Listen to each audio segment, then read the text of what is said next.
Thank you very much. It's an honor to be inducted in New York State Hockey Hall of Fame. I appreciate all the inductees. And Barry, you're absolutely right. The wives come first. They should get a medal or an award.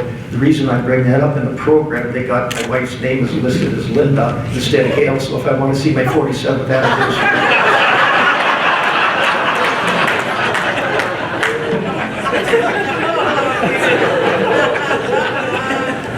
But like Randy was saying, I played in Babbitt, a small mining town like everybody else. Played football when football season was on, hockey when hockey was on, baseball when baseball, as well as my brother who played hockey at Notre Dame. And I played well enough to earn a scholarship at the University of Minnesota, some other schools, and also baseball scholarship at Minnesota. But the first time I met Herb Brooks, I was down at the state high school hockey tournament. During the tournaments, and there was a big rivalry between the northern teams and the southern teams, and the northern teams got beat out, and all the parents gave me the tickets. Buzz, go hawk the tickets. So I was out there hawking tickets, and this guy come up to me and said, "Are you Buzz Schneider?" I go, "Yes, I am. You want to buy some tickets?" He says, "No, I'm Herb Brooks. I want you to come to the University of Minnesota." So that was my first acquaintance with Herbie. I loved the coach. Within 2 years, he turned the program around. We went from 6th place to win the NCAA tournament. After the NCAA tournament, we won. I had the opportunity to go to Europe and play in a world championship. The U.S. men's teams, I think I played on 5 of them, and not the under 18s. I was playing with the older guys, and I thought it was a treasure and a treat. And that's where I happened to score a hat trick on Trey Chet. I guess I was only the second one in the world ever to score a hat trick on him. So that's kind of a feather in my hat. And usually I don't brag about myself, but since Reddy brought it up, I did. And also, I had the opportunity to play in '76, and I played for another legendary coach by the name of Bob Johnson. And we took 4th, actually tied for 3rd, and all we had to do was tie and get a bronze medal, but we lost 3-1, and that's the one I kind of will always remember as well. And after the Olympics, I bounced around with Rizzioni a little bit. I met him in the International League, and then Herbie asked me to come back in the 1980 team, and played with Conehead line, and Herbie's a pretty special guy, and I knew our line was going to stick together. And this was only halfway through the second period of one game, and Conehead line was together, and the score was like 3-2, and we got a goal 4-2, and this was the second period, and Herbie came behind the bench, and he grabbed Mark Pavlich's jersey, and Michael looked around at it, and we looked at him, thought he was mad or hell, and all he says, "Okay, you guys got to go next shift, you go out, put this doggone thing away." Next shift we went out, got a goal. He never said much to us the rest of the year, so we knew we were okay. So that's pretty special.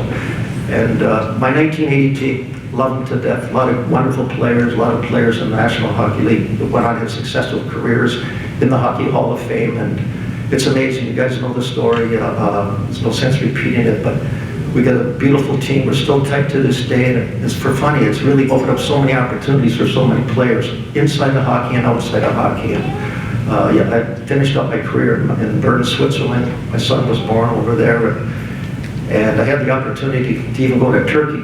And this is because of the Olympic team. I ran a summer hockey school. First of all, I says, "Is it safe?"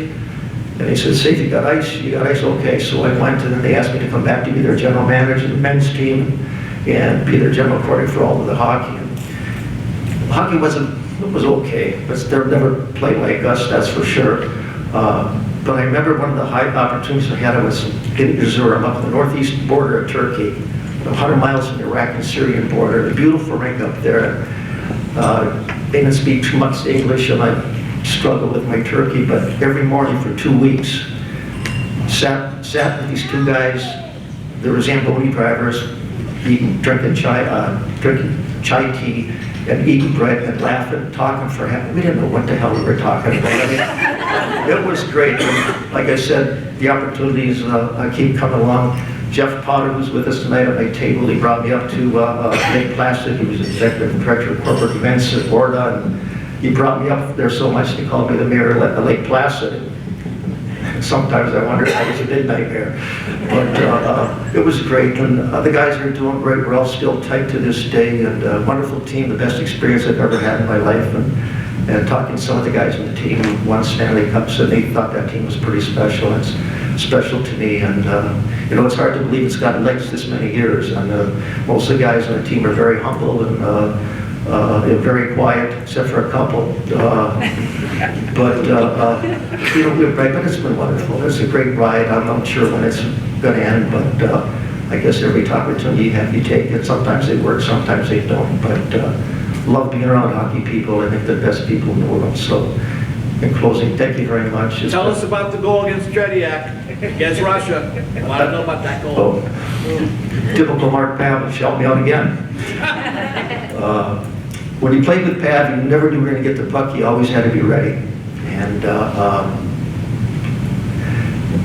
puck was in our zone. Pav got it. He took everybody to the right side of the ice. Everybody was looking. The goalie, he passed it cross grain against the grain to me. I just teed it up and let it go. And yeah, so that was great. I can't believe it. It was. I give all the credit to Pav. What was it like after the game? Well, after the game, we went to the locker room and started singing God Bless America. None of us knew the words. Amy Carter was in the locker room. We didn't know it. The guys were swearing. But during Olympics, it was kind of fun because after each game, you get drug tested. And everybody wanted to be drug tested because not all those guys were clean. And the guys had the chance to drink beer. And when there were 2, 3 beers, 4 or 5 beers, everybody wanted to have beer. So then you already move on with the stuff. So they had their beers there. And one other goofy story, Lake Placid, when we first went there, we weren't going to change the way we played all year long. So a couple of the guys brought a couple of cases of beer, and they were going through the x-ray machine, and the guards were like, oh, God, is this right? Can you do this? Well, okay, let it go ahead. We started winning. They said, bring it around, boys. You have to check it anymore. But it was a wonderful experience, I'll tell you, and I appreciate all the guys I played with.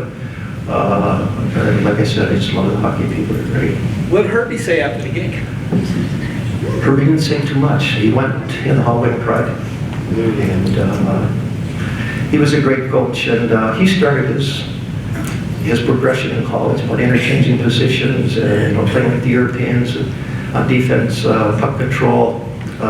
Coming back, taking your guy all the way to the net. And he kind of innovated the game for us U.S. players and stuff. And great coach. And one other story, I was with Dave Brooks, Herbie's brother, last week in golf at Mark Pavlich's golf outing. And Herbie was the last guy cut in 1960. And Herbie's dad was pretty tough. And Herbie came home, they won the gold medal. And Herbie's dad told Herbie, looks like they cut the right guy.